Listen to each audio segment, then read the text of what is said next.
Originally from England, Mary Druce trained for the Theatre of London's Royal Academy of Dramatic Art. Following several years of touring and working in repertory, she married and put her career on hold. Then in 1973, she came with her husband and 2 young children to Canada, and with the children in school, began a new career as a storyteller in schools, historic homes, churches, and libraries. She has also spoke on CBC Radio and on the CFTOTC television station. Ladies and gentlemen, a story.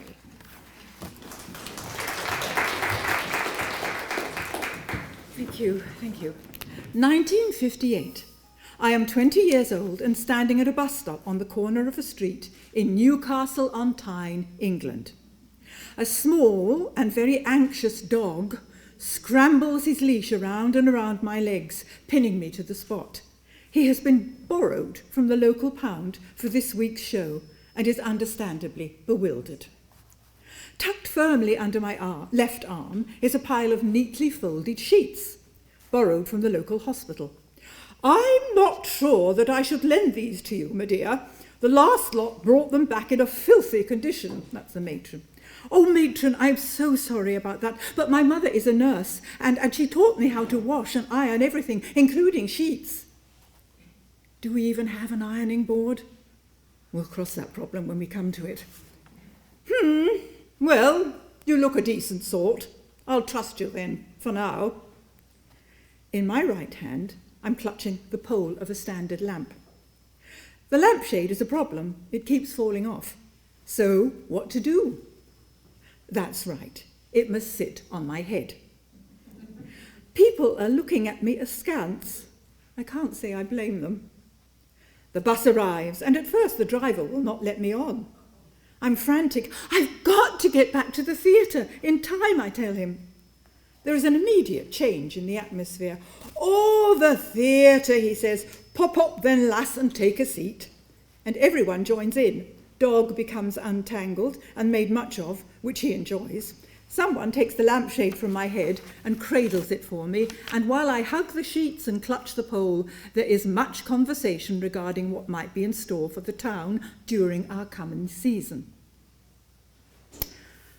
I was born in the year of our Lord 1938, thus heralding the beginning of World War II. My brother arrived 7 years later, right in the middle of a massive bombing attack. But not so long after that, the war had run its course. Somewhere in between the two of us, my little sister, Diana, was born, also in the middle of an attack. Within hours, though, of her birth, an elderly gypsy woman selling pegs for the washing line arrived at the door. Hearing that there was a new baby in the house, she asked to come upstairs and give the baby a gypsy's blessing. Standing at the foot of the bed for a moment, she looked hard at the small bundle in my mother's arms. Then, bowing slightly, she said, "You'll not be rearing that one, then." Turning on her heel, she marched herself back down the stairs and out the door. She was right. Just a very few months later, little Diana grew sick and died.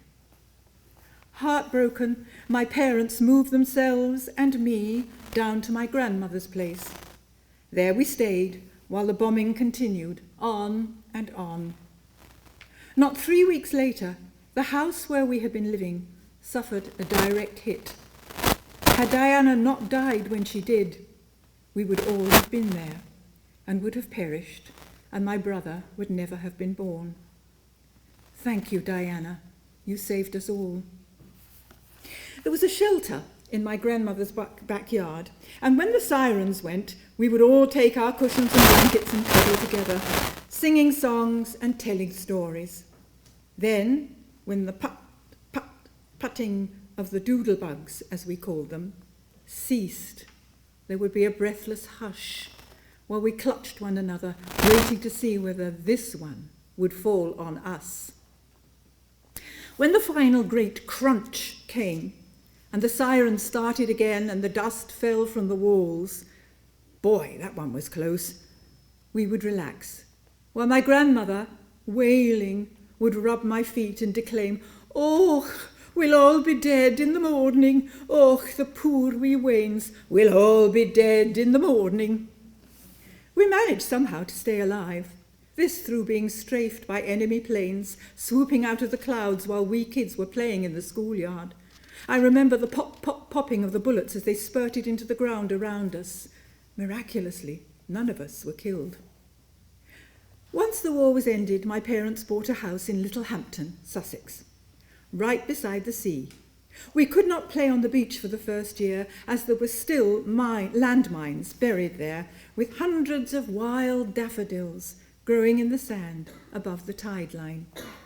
Soon, though, all was safe. We donned our swim costumes, brought out the buckets and spades, paddled in the shallows, and ate our sixpenny ice creams as we watched the timeless Punch and Judy shows on the flamboyant tents of the puppet masters. We had never known peace. Now we savoured it with relish. "You want to be an actor?" My mother was horrified. "Oh, lassie, I've tried so hard to make you a lady, and you're nothing but a bloody gypsy." Which is true. For an actor, it's a terrible life. I did, though. I became an actor. And after 6 years of touring, repertory, long Sunday train calls, landladies, good, bad, and indifferent, of being often resting, i.e. working as an artist model, a wait person, a product demonstrator, an usherette at the circus where I went out with the top of the human pyramid, this giving my mother permanent heartburn, I finally married, and in 1973, with 2 small children, we migrated to Canada. Here I established a new career as a storyteller, a playwright, and now at the age of 80, a novelist. It's been a blast.